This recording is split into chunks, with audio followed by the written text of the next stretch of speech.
Hello all, James here. Now, this is a story I'd normally be covering with Dutch Mantel, as he worked with Tammy Sytch in Smoky Mountain Wrestling, the WWF, Indies, etc., and knows Tammy quite well. And the other reason that we will be covering this together is because Dutch's granddaughter, some years ago, was also the victim of a car crash that was instigated by an inebriated drunk driver, where she sadly lost her life. So he has very, very strong feelings on this case and drunk drivers in general. Now, we've covered Tammy Sytch's story from arrest to incarceration on Storytime with Dutch Mantel, but because he's still recovering from his latest medical episode, I'm going this one alone. Now, I have a lot of information to read to you, so if I'm looking off camera reading my format more than usual, that's why. Now, Tammy Sytch on the 3rd of January 2025 submitted a letter via her legal representation to a judge to appeal her case and the length of her stay in prison. Now, for a few of you who don't know, although I'm sure pretty much everybody does now, is that Tammy Sytch, while driving, ploughed into the back of the car of 75-year-old Julian Lasseter when she was nearly 4 times over the Florida drink drive limit. She also had marijuana in her system, an unsealed bottle of vodka in the car, and also she did not have a valid driver's license at the time.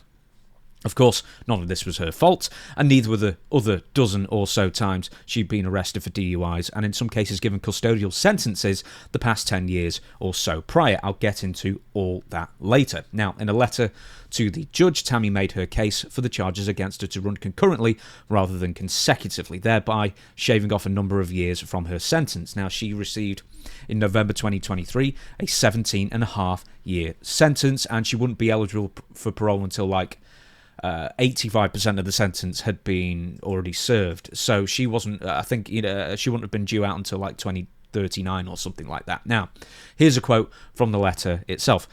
She claims, she being Tammy, that she has recently graduated from the culinary arts program. What a reason to get your sentence shaved off. And, the jokes write themselves. Was her major in hot dog eating contests? I mean, for God's sake, look at her. I mean, six months ago, she was overweight, I guess, but she, somewhat normal, but she's gone from 6 months from that to looking like a fucking blancmange. She is also claimed to have been a teacher's aide. Here's another quote. Helping others to realise their academic potential and earn their GED is something I found to be very fulfilling. Now, not as filling as a hot dog eating contest, I'm sure, but enough fat jokes will continue with her sort of weird reasonings for why she shouldn't serve 17 and a half years for killing the man. Now, beyond my education and vocational achievements, I'm also regularly attending Alcoholics Anonymous meetings and am being seen regularly for mental health counselling sessions. I have also begun making plans for my life after release from prison. My former business attorney, I won't give the guy's name, has offered me a job in his office as a paralegal and also offered me free housing while I'm getting on my feet.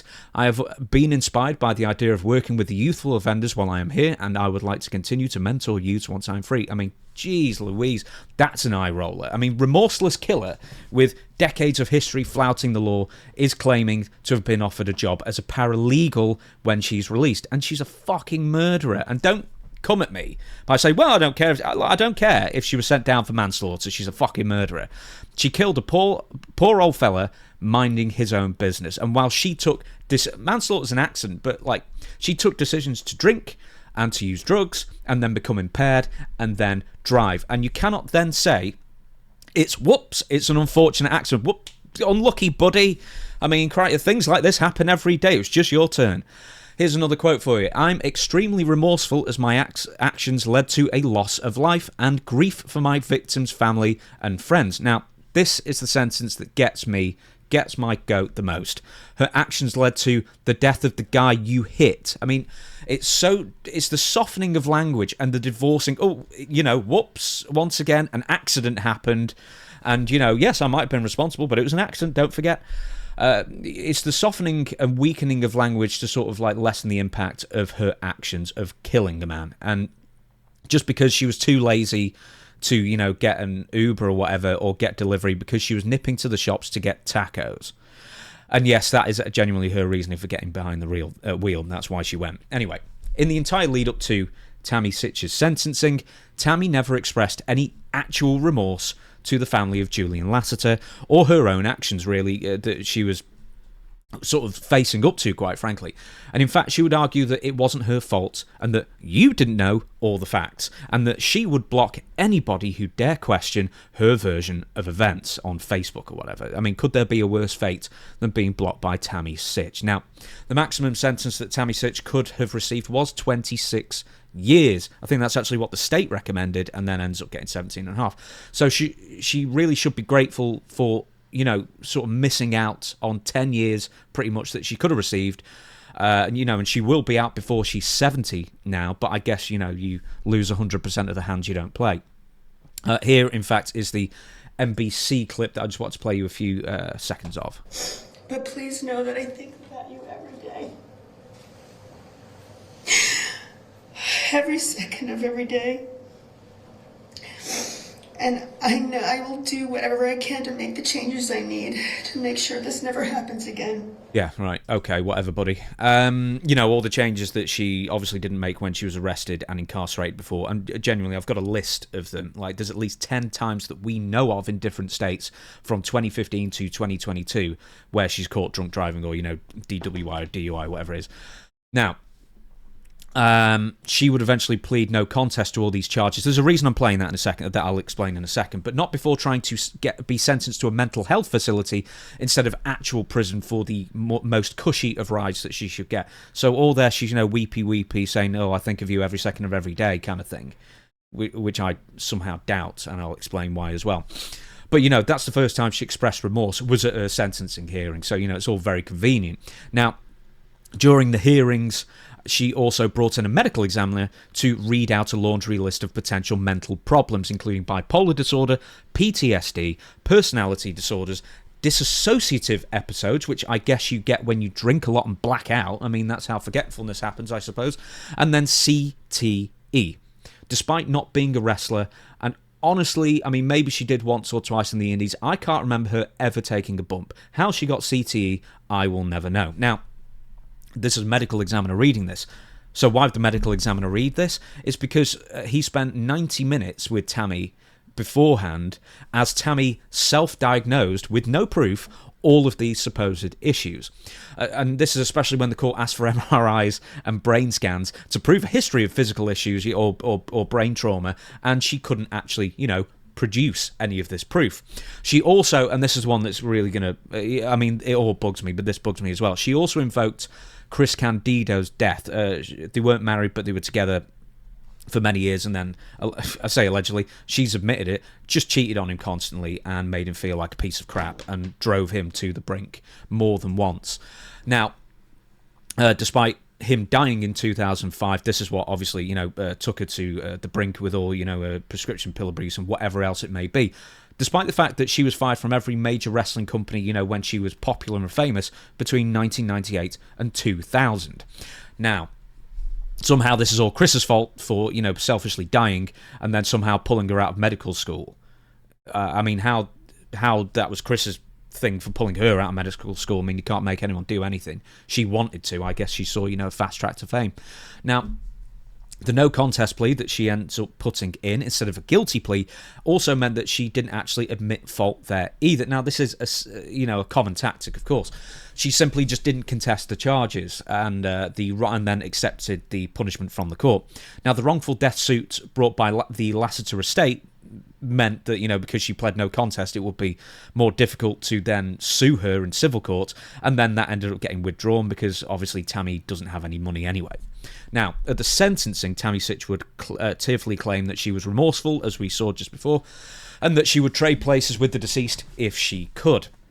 But here's the thing, the judge didn't buy it, neither do I.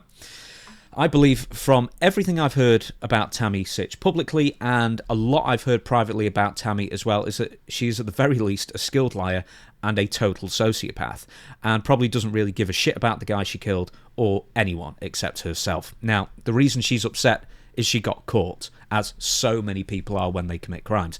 I mean, let's not forget that she did initially try and blame Mr. Lassiter for his own death that she caused, and then she tried to say that Mr. Lassiter had a heart attack while she was having a seizure at the same time, and that the impact of the two cars was only 10 miles per hour, which it obviously wasn't. So all she's doing is she's just reeling off one lie after another to mitigate the circumstances, say it wasn't her fault, and then when all the proof shows that it obviously was her fault, that she had 4 times the legal limit of alcohol in the system and drugs and blah blah blah, and didn't have a driver's license, and that she obviously couldn't get away with it, now she's remorseful at the sentencing hearing. Now, I pray this honourable court, this is a quote again in a letter, will grant me grace and mercy in their consideration for this request to modify my sentence by running the incarcerative portions of my sentence on counts 1 and 2 concurrent, or issue whatever relief this court deems appropriate. So she's trying to just wheedle out of her sentence now.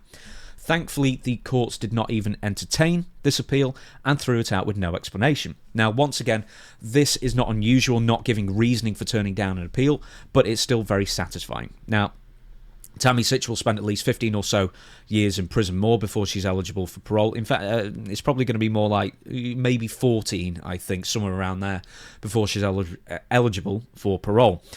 And at least for that 14 or so years, the streets of America are going to be just that little bit safer because of it. And for whatever reason, if you're feeling sorry for poor old WWE Hall of Famer Tammy Sytch, because, you think, oh, everyone deserves a second chance, despite the fact she's had dozens of second chances, or you're just some sort of pathetic simp that, paid actual money to knock out one over, or you'll knock one out over one of her private webcam shows of a photo in bed with her. Consider this. She was arrested at least 10 times before being for being under the influence behind the wheel since 2015 that we know of. I've harped on about this before in the video. I'll harp on it again. She had skated prison time, mostly by turning on the waterworks and then claiming she needed rehab, and she did get court-mandated rehab more than once. But everyone has their limits, and then she did end up doing time toward the end of her drunk driving career. I think it was like 9 months and maybe reduced to 5, but she did see the inside of a prison cell. And if that is not enough for you, there's also other times she has physically and mentally abused former partners. Apart from Chris, she was also arrested 5 times in the span of 1 month between 2012 and 2013 for violating an order of protection, burglary, and disorderly conduct toward an ex-boyfriend. Fast forward, and then in 2022, the year before she killed Mr. Lassiter, she threatened to kill her then boyfriend while raising a pair of scissors towards him. She has never learned her lesson, she never stopped or curtailed her behaviour, and she doesn't deserve any remorse, and once again, the streets of the United States will be that little bit safer for the next 14 or so years, while Tammy continues to portray herself as the victim from behind bars. So, this video I recorded for you is just to say, good, she doesn't deserve any leniency, any mercy from the courts, and happily, she didn't get it. If you like this video, please consider giving it a like. Let me know in the comments what you think. And also, please, if you would, subscribe to the channel as well. Let me know in the comments just how right I am. Because if you're arguing with me on any of these points, you can go fuck yourself. And by the way, all the comments and likes help the channel grow. So thank you very much, and see you for the next one.